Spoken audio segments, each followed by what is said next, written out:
Now, that budget directly impacts our team's ability to start and complete projects on the reservation. In Oak Ridge, funding from Congress supports much more than environmental cleanup.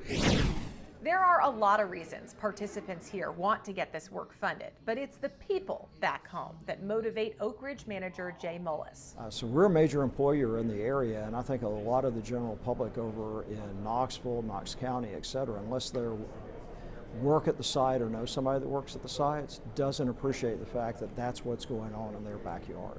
Families across the country rely on the paycheck from these projects. Congressman Chuck Fleischmann knows that's the case for many of his constituents. This is important work. This is expensive work. We've got to be very careful as we take a very skilled, well-trained workforce, protect that workforce as they endeavor to clean up these sites and make sure that we put back those communities and those lands in the hands of those communities, like we've done over the years from DOE, take cleaned up work, take it through DOE and get it back on the taxpayer rolls in the respective communities like Oak Ridge. When it comes to making sure his counterparts in government know just how important this work is, he says it's a fairly easy sell. This is something that has tremendous bipartisan, bicameral, and administration support. What we are doing, we are cleaning up legacy sites, sites that are dirty in communities all over the United States. The work is complicated, but the explanation he uses is simple and based on previous support, effective.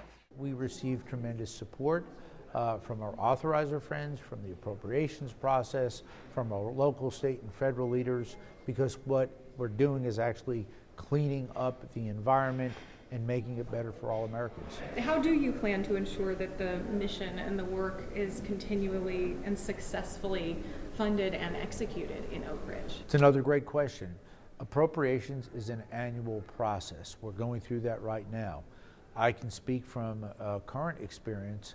I wrote a very good bill, an energy and water bill for the United States House, which strongly funds all of our key missions that the Department of Energy performs, whether that's on the civil side or the weapons side. Nuclear cleanup, our national labs, Office of Science, and of course the NNSA. As that yearly cycle continues, so too does an even greater one. So Oak Ridge, I think we brought 10 or 11 folks up here with us, several of them early career, to see kind of, how the sausage making goes on and the interactions. All in an effort to make sure collaboration makes way for continuation and ultimately completion.